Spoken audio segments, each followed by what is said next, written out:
Welcome, everyone. Tana and I are very excited about this week. We have our friend Barry Goldstein on with us, and we're going to talk about happiness, music, and the brain. Barry has been our collaborator for 4 music albums. We're pretty excited about that. He's co-produced Grammy award-winning tracks. He's worked with best-selling authors and physicians, and has composed and produced for television, film, major record labels, top 10 recording artists. But mostly, Barry's passionate about using music to heal. And Barry and I have been working on using music to heal your brain and your mind. And our new album is called Your Brain is Always Listening, which I love that title. And you never let me forget all of the times you guys have made the top 10 on Billboard.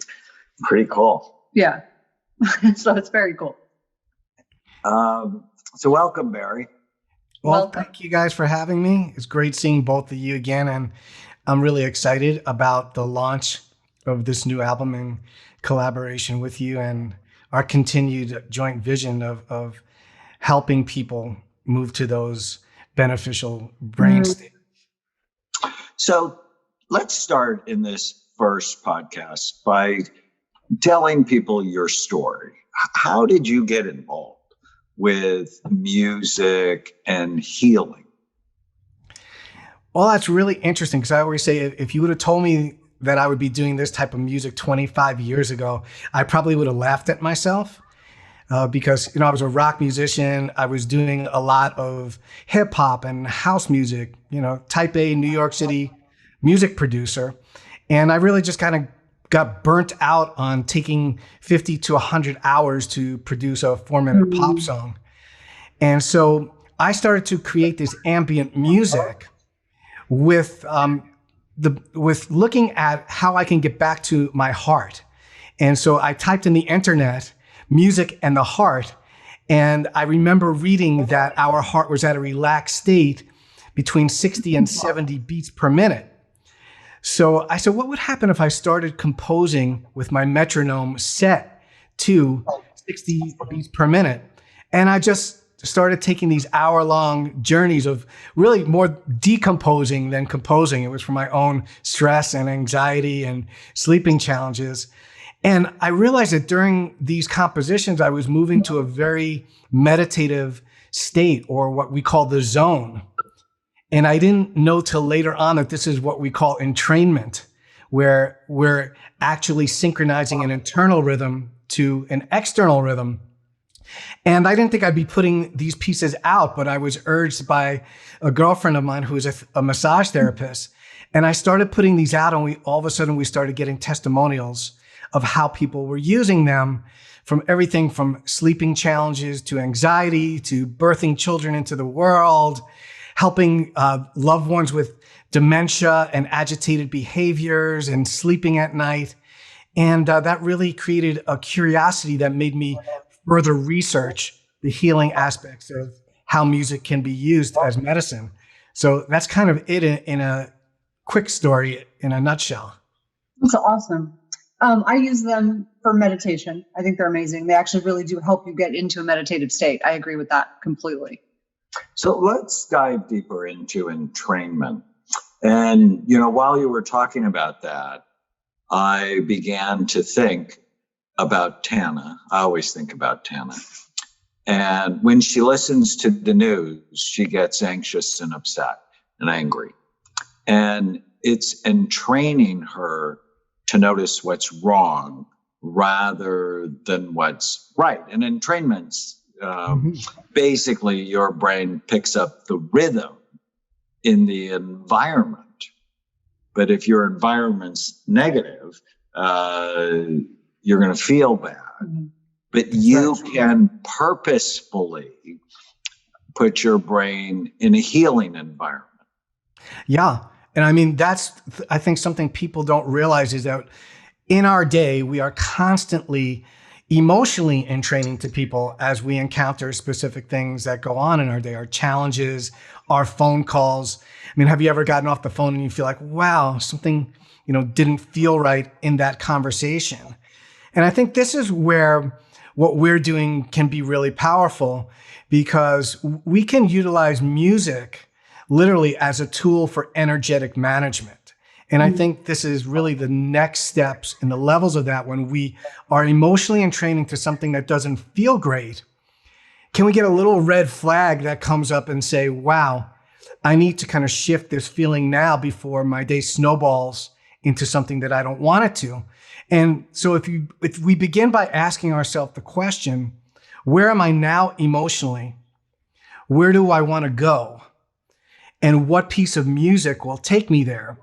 We can actually navigate our whole day energetically to where we want to take it. So in that instance where you're listening to the news and you become more anxious, what would happen if you put on a piece like we just created called New Day, which is actually geared towards music for reducing anxiety, and just took 5 to 10 minutes to, slow your heart rhythms down to more coherent states, and slow your brain waves down as well. So you can move out of that busy mindset and move into a state where you're less anxious.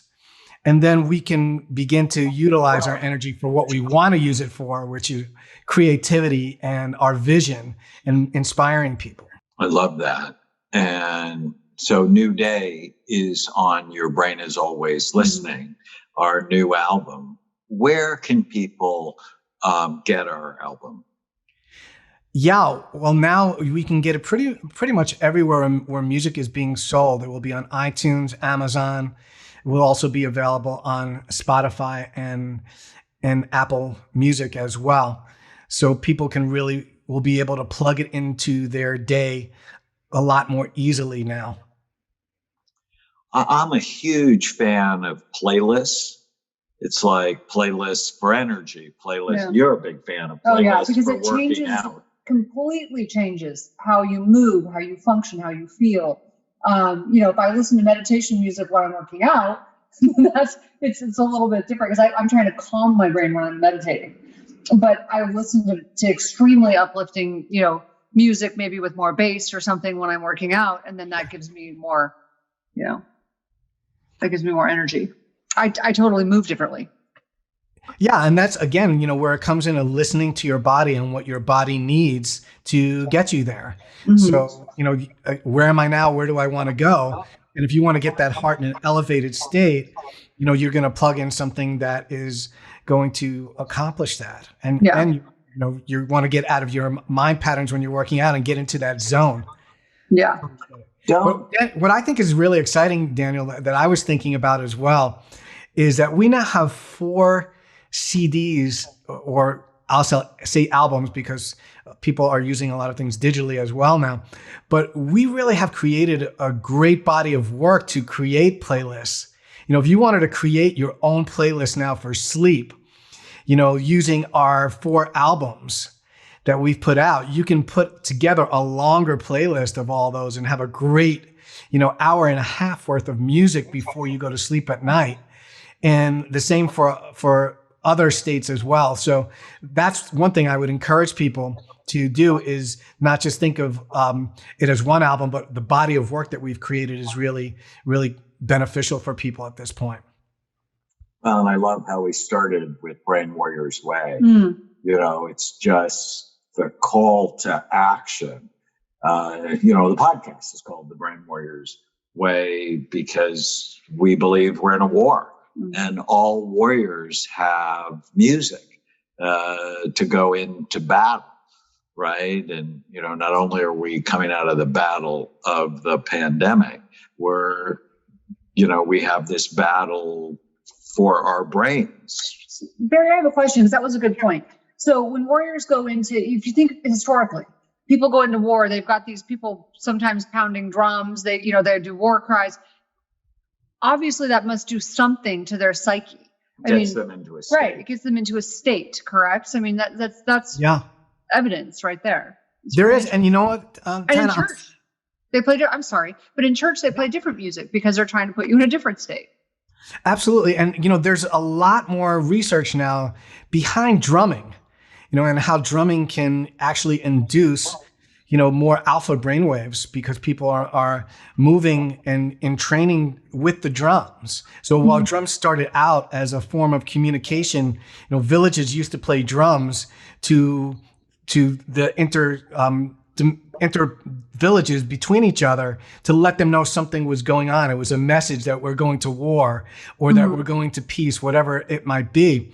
Now drumming is even being used for Parkinson's disease as well, and showing that over a 10-week period of group drumming, that Parkinson patients were actually able to improve their walking, their gait. And when you have Parkinson's, your basal ganglia is compromised because of it's our motor center. So drumming can actually help and improve that, and also moving PTSD veterans to a point where they're doubling their alpha brainwaves from the beginning of a session to the end of a session when they're doing group drumming. So drumming can be really therapeutic, for managing. When we come back, let's talk about some of the therapeutic uses of music, especially those that you have been involved with. You're listening to The Brain Warrior's Way. If you love it, we hope you do. Leave us a comment, question, or review on any of the podcast sites like Apple Podcasts, or you can go to brainwarriorswaypodcast.com. Stay with us. Your brain is always listening. I am thrilled to be your guide and show you how to tame your dragons so that you can have the happiness, peace, and the relationships you deserve. Welcome back. We are on segment 2 this week, talking about music in the brain with our good friend, Barry Goldstein. And so interesting how music can really change your state. I love talking about this. Well, we're also talking about the release of our brand new album. Yeah. Your Brain is Always Listening, which I love the title of our album because your brain is always listening. You can purposefully direct your brain, which creates your mind, by listening to music that heals people. Well, and as we often say, what is good for your brain is good for your heart, is good for the rest of your body. And so when you're picking music that's affecting your brain, it's actually affecting your body as well. And I think that's really interesting. Absolutely. Yeah. And the other way around as well, when you're affecting your body, your brain is listening to literally everything that's going on in your body. So I love the distinction. And this is one of my favorite things to do, is give people a slightly new perception of how they think about music. Because I think of music as something that doesn't happen just to us, but it's something that happens in us as well. So we have an inner symphony that's going on within our bodies, our physical bodies, that our brain is listening to. It's listening to our heartbeat. It's listening to our breath. And it's being affected by what's going on in the physical body as well. So our states, our emotional states that are going on, have an effect on our brain. Such things as connecting with gratitude, which I know that, Daniel, you've done studies on this, on gratitude and how that can affect our brain in beneficial ways. So, and when I was looking up, because I wanted to include a piece of music on this CD about gratitude, I was researching it and I found one of your studies. I love that. Just going back to, you get to choose how you feel by choosing the inputs into your brain and your body, whether it's food or music or the type of conversations or the type of podcasts or television programs. Absolutely. listening. And it's being to, intentional. right? It's being intentional. So brain warriors, we often say they're armed, they're prepared, and they're aware of directing their environment. In my new book, Your Brain is Always Listening, I talk about the bad habit dragons. And one of them is the oblivious bad habit dragon, where you're just not thinking about what you're listening to or what you're eating or who you're hanging out with.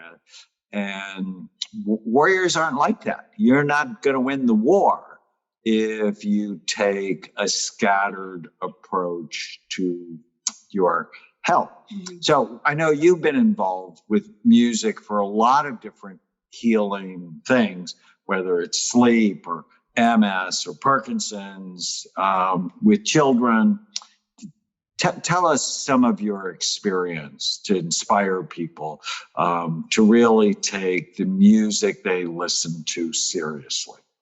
Well, there are so many things going on in the world today that bring people into states of stress, states of anxiety, and sleeping challenges as well. I think these are like the three major things that are not just specific to, a disease per se that affects a lot of people when we're talking about stress, anxiety, and sleeping challenges. I think there's 75 million people with insomnia that are going on. And obviously with the conditions that are going on in the world today, it's even more important. So again, as you said, warriors have to stay very focused and navigating that energy. I say, if you want to start with stress, anxiety, and sleep, it's a great place to create healing in your life because they're precursors to most every illness that is regarded in health is geared towards these three things being precursors. So for sleep, I like to play a piece of music about an hour before bedtime and really start a ritual with it. All right. Sorry, somebody walks Down. by and Down. he gets... If he sees a dog outside, down. He sounds ferocious and he's like the biggest baby. I got to send you guys some pet waves. It's music I've created for pets. That's awesome. Did you really do that? That's really cool. So music not only affects human brains, it actually affects animal brains. That's really interesting. And Yeah. And there's more and more studies and science behind it, of music being used to calm dogs down in kennels. My music's being used for that as well for pets. And, I created pet waves when we adopted our dog, Woody, who's a rescue. And I wanted to welcome him into our home.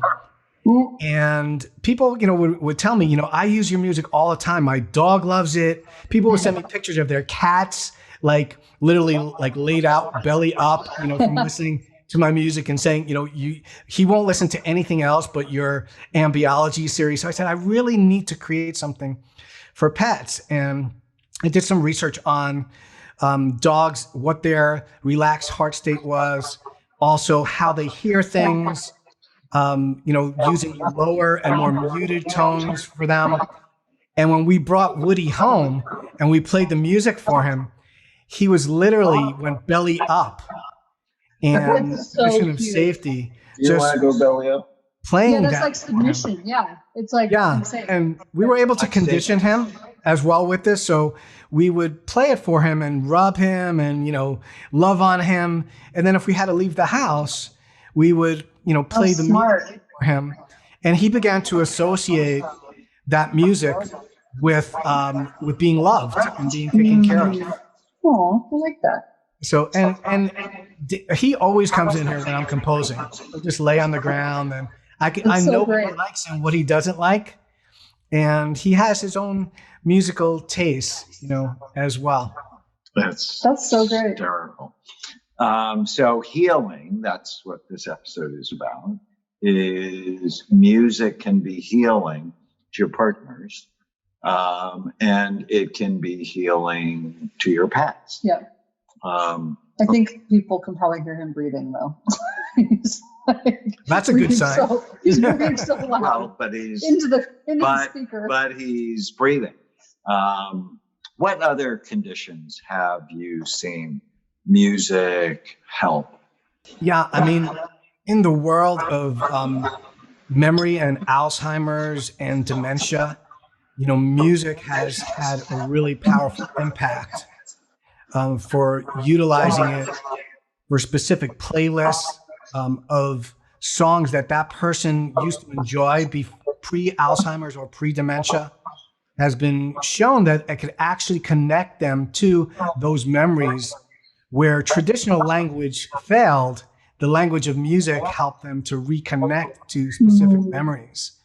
And if you look on YouTube, if you type in Alzheimer's and Henry, you'll see an amazing video of a man that was actually pretty much non-aware before listening to the music. And when they put together a specific playlist of his preferred music, he literally came back to life and had an awakening. That's so cool. Sorts. And, as well as relaxing music and music that, similar to what we're doing, Daniel, has been shown to decrease agitated behaviors in Alzheimer's patients. I've also had testimonials for people who were using my music for going to sleep at night. That's a challenge for people who have Alzheimer's and dementia, insomnia, and utilizing it before sleep helps create a calming and safe environment for them to get better sleep in the evening. So music could boost self-confidence. When we come back, let's talk about music and emotional states. And I want to talk about this new idea I have on self-confidence. Stay with us.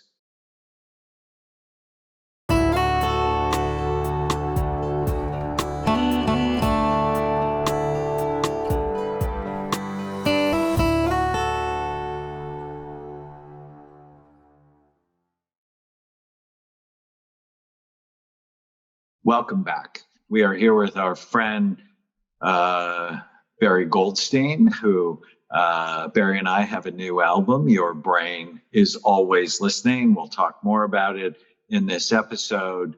But we promised we'd actually start by talking about self-confidence. And I was working with one of my professional athletes this week, and that was her goal.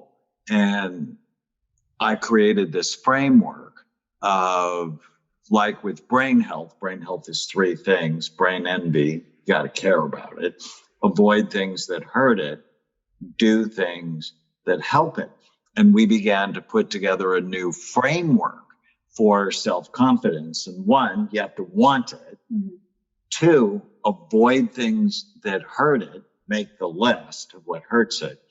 And three, have a regular practice to increase self-confidence.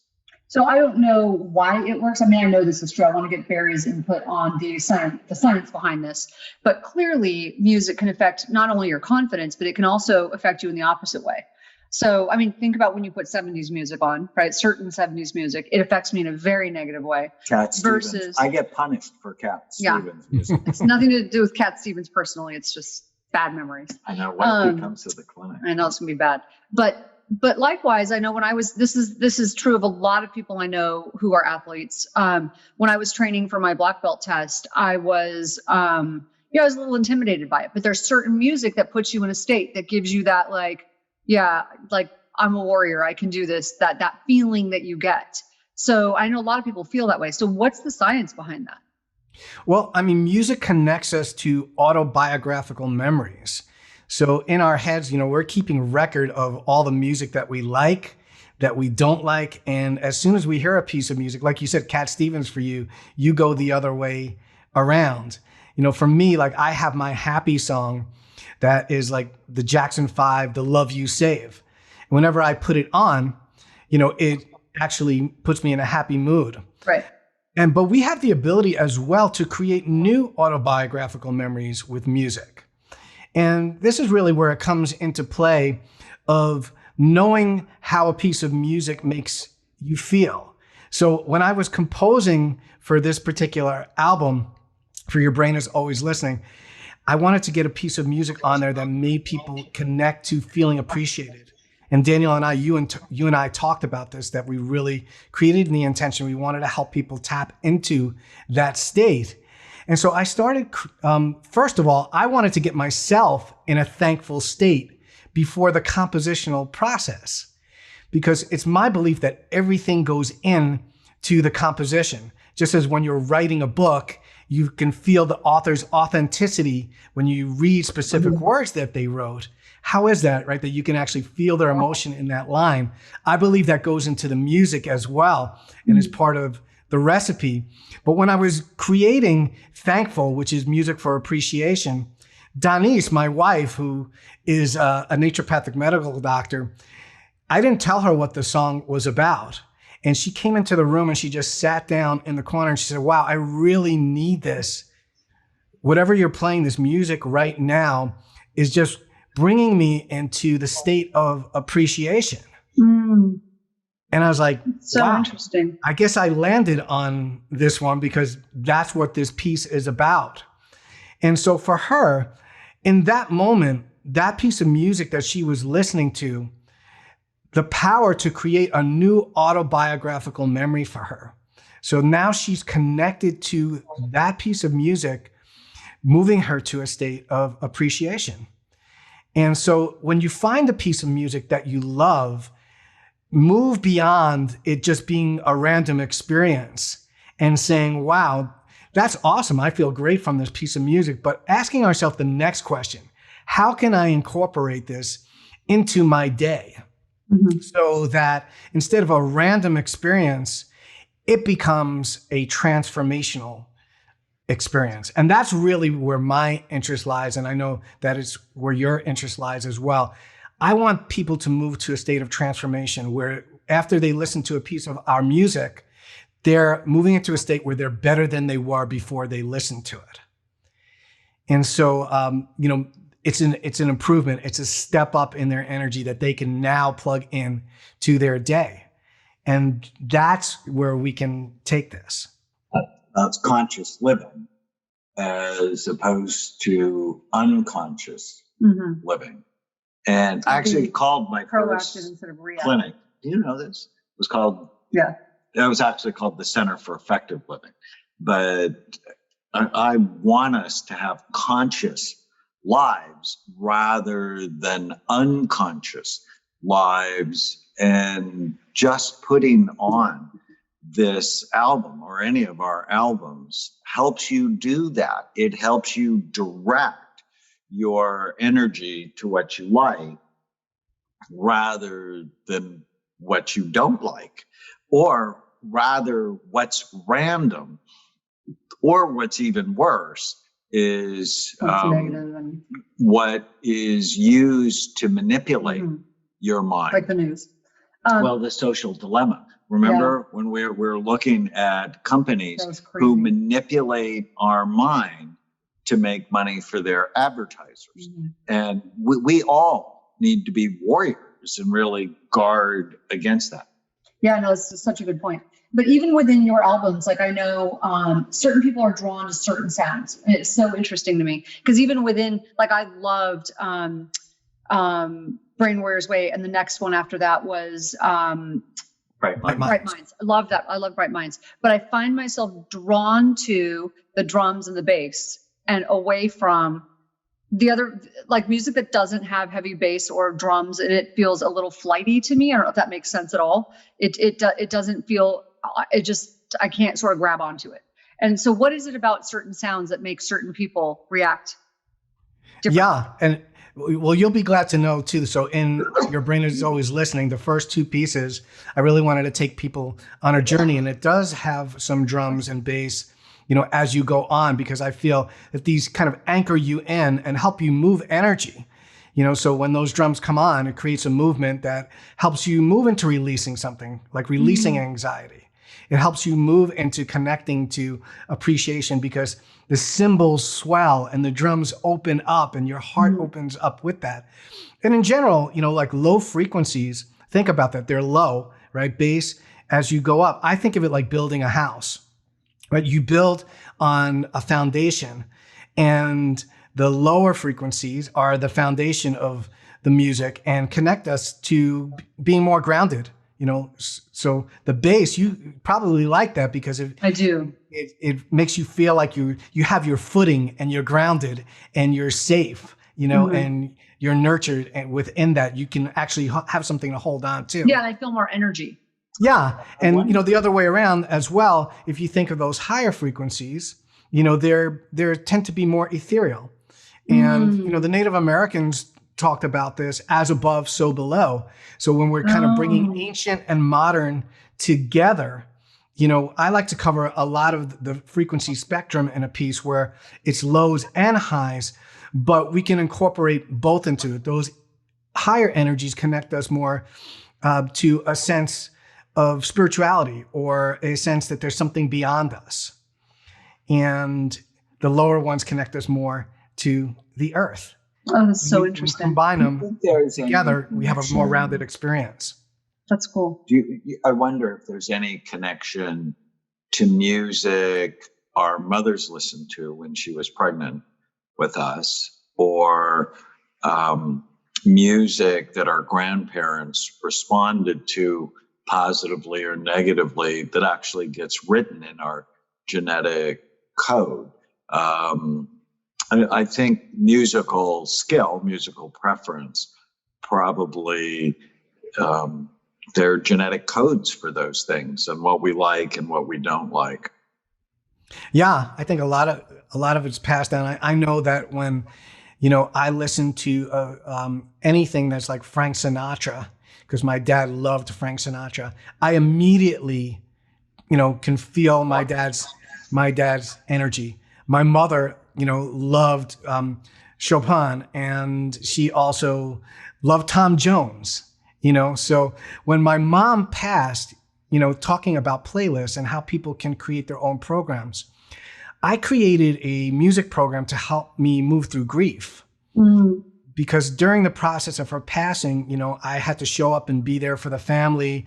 And, I had to take care of a lot of things that a lot of people do when someone passes.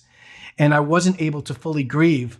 And I realized that months later that I hadn't. And I said, I want to put together a playlist that honors my mom.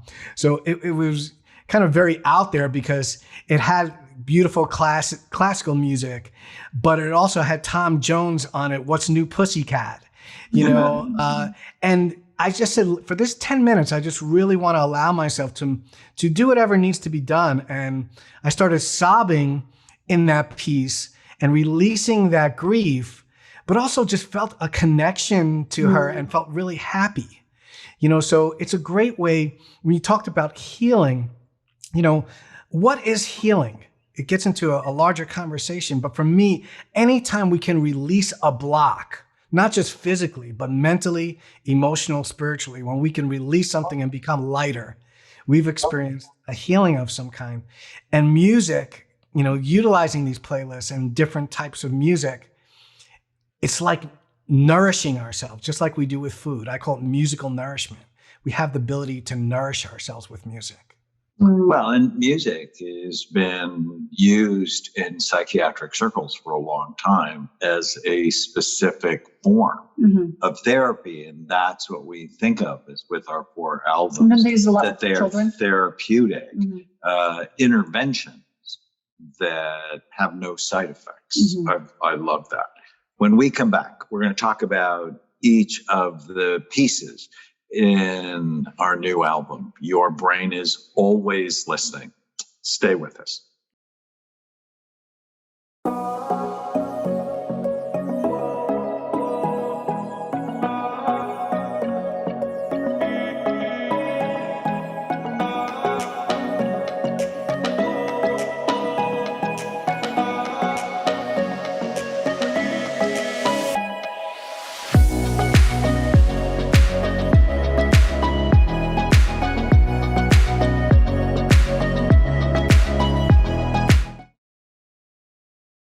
Welcome back. We are with our dear friend, Barry Goldstein, and we're talking about Your Brain is Always Listening, the music album, which I believe you guys can find pretty much anywhere, right? That music is sold.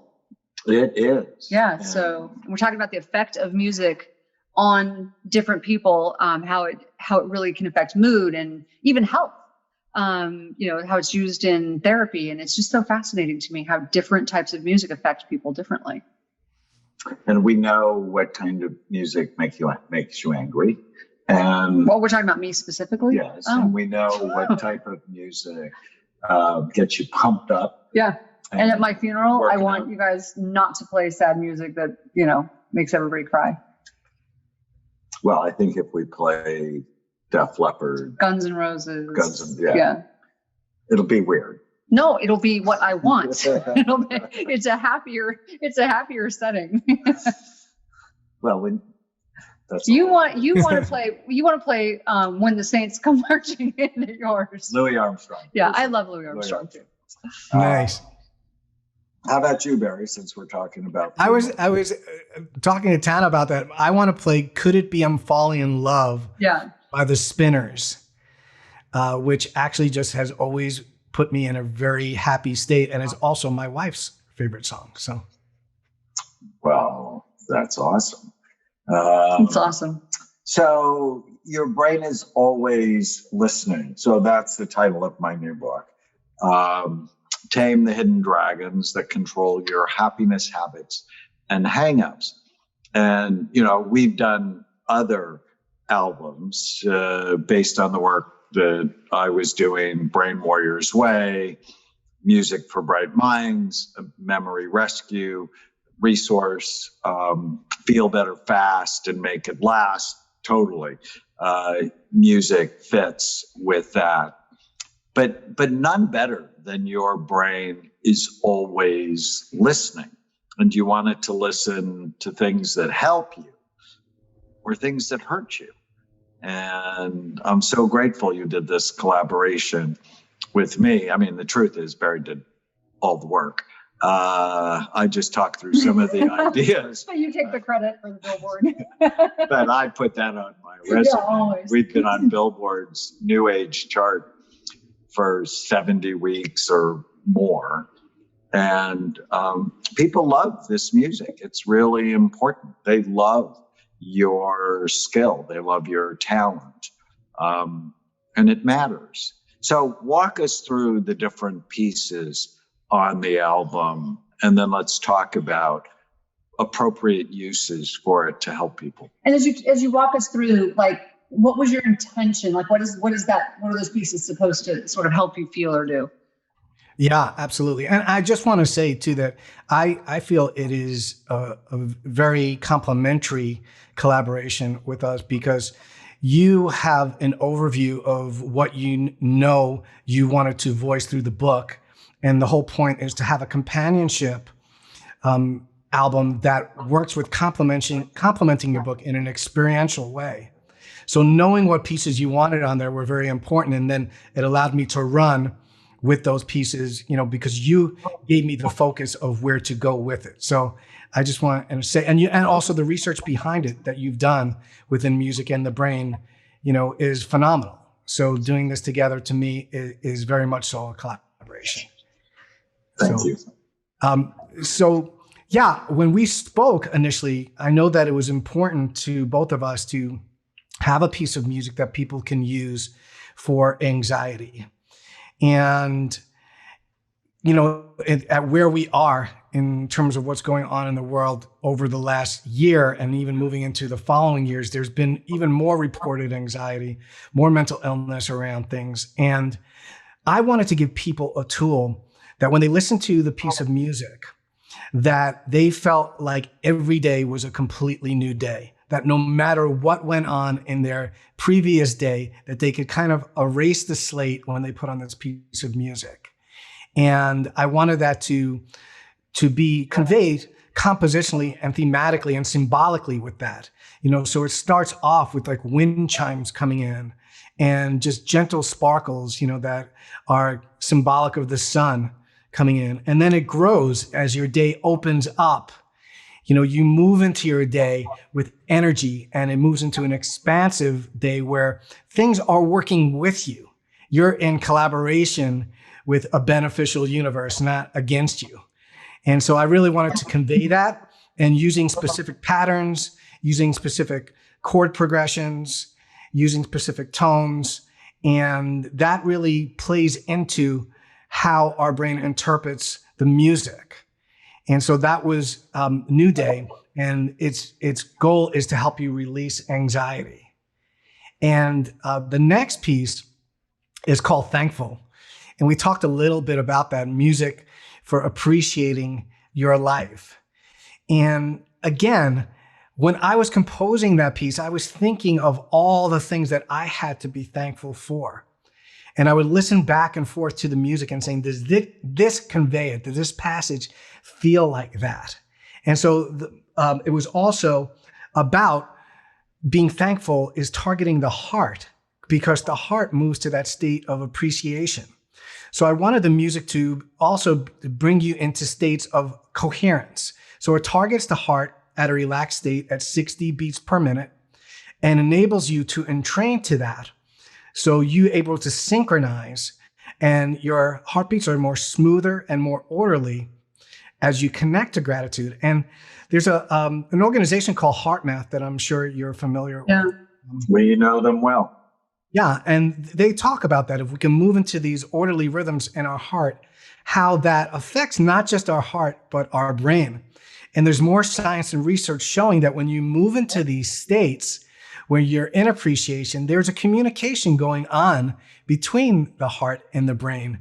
And actually, when we're in that coherent heart state, our brainwave, a new study has shown that our brainwaves are producing more alpha brainwaves when our hearts are in these coherent states.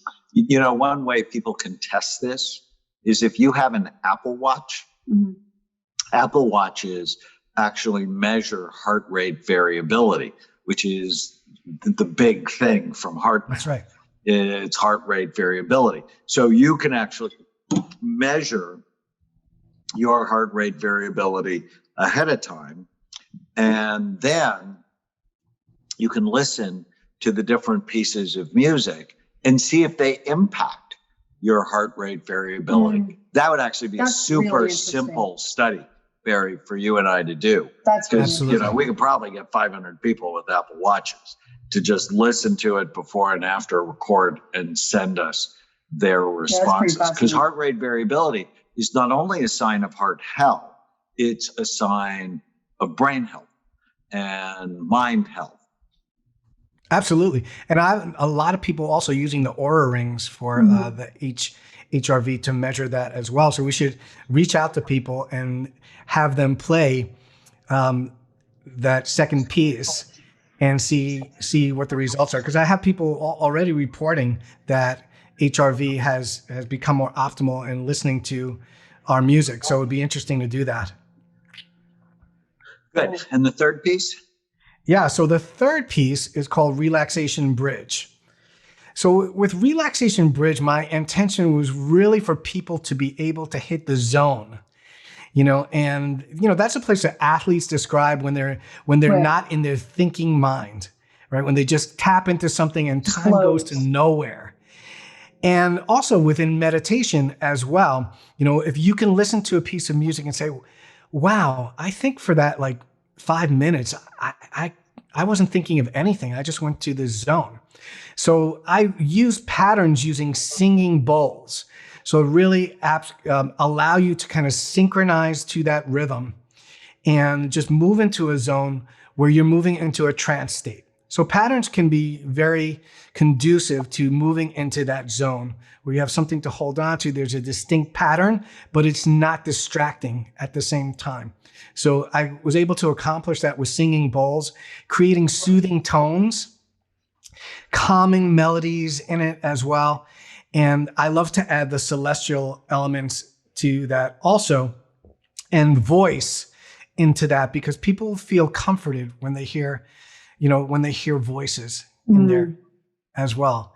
So that was something that we've tried that was a little bit different on this album that I remember, Daniel, when you listen to it, you're like, I really love the way that you utilize voice on some of these pieces. So, and that's the thing, on every album that we're doing, I want it to be different and yet transformational for people so they have different tools that they can use. Mm-hmm. And for the last piece, we have a piece called Bedtime Bliss. And, again, I think of bedtime.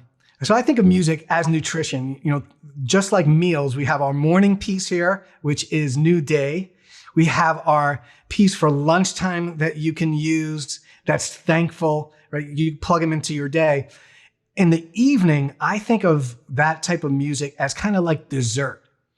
So something for your musical sweet tooth that just kind of bridges your busy days into more restful nights, because most of us are going from these high and fast brainwave states, beta, high beta, where we're very active during our day.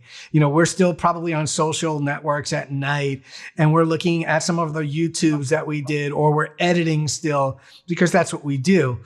And we're not allowing enough time to bridge. So this piece really works with slowing those brainwaves down. And I suggest that people listen to it about an hour before bedtime. You could just gently put it on in the background and start to make it something that's a ritual for you, something that's sacred, because you need your sleep. It's not just something that you have to do. It's something that you get to do every day. You're going to sleep and you're waking up again. And it's very important that you get your sleep. So utilizing a piece of music as nourishment in this way that you're putting into your emotional body as well, that allows you to calm down at the end of your day and say, wow, this is my time that I get to wind down before sleep. Just slow down. And I encourage people to use this, use it for 30 days. Don't just use it randomly and say, wow, that helped, but I don't know how much. Use it for 30 days, because if you're having challenges sleeping, it's probably something that has occurred from something that you've been doing habitually for many years. Right.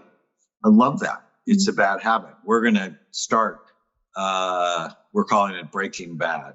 A bad I love that. habit Awesome. Challenge in July. So 21 days to breaking bad habits. And you break bad habits by replacing them. Tana always says, replace, don't erase. And, people can use Your Brain is Always Listening as a therapeutic program to enhance appreciation and gratitude, to start every day with a new day. We do something called positivity bias training. Start every day with today is going to be a great day.